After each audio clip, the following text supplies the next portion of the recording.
It's called With Each Sunset, and comes the promise of a new day. And it's composed by Richard Salcedo, who used to be at the Carmel Band program in Indiana. And the piece is special to me. As Dr. Romance mentioned, I teach at Berry College, which is in Georgia. And I'm from Marietta, Georgia, which is a suburb of Atlanta, Georgia. And this piece was actually commissioned by a group of band directors that are in that Marietta area. Unfortunately, it was commissioned as a result of one of the band parents who lost their life in Iraq in 2004. And one of the band students was in the band program in the area where I grew up. So it's a very special piece to me because I'm from that area. I didn't know the people directly involved personally as far as the gentleman that lost his life or the child. But I'm very close with my band family back in Cobb County in Marietta. So we're going to perform this. It's a beautiful lyrical piece. You're going to hear some different solo instruments. You're going to hear a flute solo and some oboe playing. And the ensemble has been just a joy to work with. I've had a very short time to work with them, but they are outstanding players. So I encourage you to come up and talk to them maybe afterwards if you have a minute. They're really great people. And thank you to those of you also, and the individuals on stage that have been helping with us clinicians in the Celebration Band. You've been making everything run so smoothly. So from me personally, and I know the other guest clinicians as well, thank you so much for that. So without further delay, Salcedo's With Each Sunset.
In the world of band and band music, there's a quick turnover rate. There's a lot of music that's written and doesn't stay with us for very long.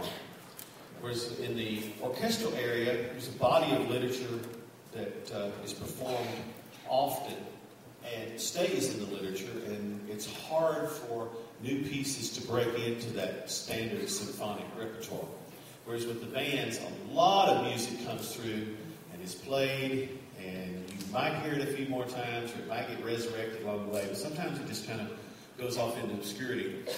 But more and more in the band world, we have very, very talented composers writing serious music for bands. And that's something that you've got to look forward to. Steve Rouse, the composer of this next piece, is the winner of one of the most prestigious prizes that a composer could get. The Rome Prize, the Prix de Rome, the same prize that Berlioz won, if you're familiar with that composer. And we're happy to be able to play a piece by him, a rousing, semi-fanfare, it's extended a bit, piece called Blaze by Steve Rouse. It's very complex rhythmically. As a matter of fact, guys, he wrote all the notes and the rhythms, then went back and decided which time signature would work best. Didn't worry about the time signature until the end. It's got some very, I don't know if we would say strident chords, but there's a lot of imagination in the chord selection and a lot of polychords in some of the sustained writing, where you've got two different chords presented simultaneously rather than one pure chord. But we hope you'll enjoy this piece called Blaze by Steve Rouse, and this will end our performance, but a short performance. But you know, we give concerts every so often here. We'd love to see a busload of you come back sometime and hear one of our full programs. But here's Stephen Rouse's Blaze.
what happens next. Go to your rehearsal venue. Marywood Wind Ensemble, all rights reserved.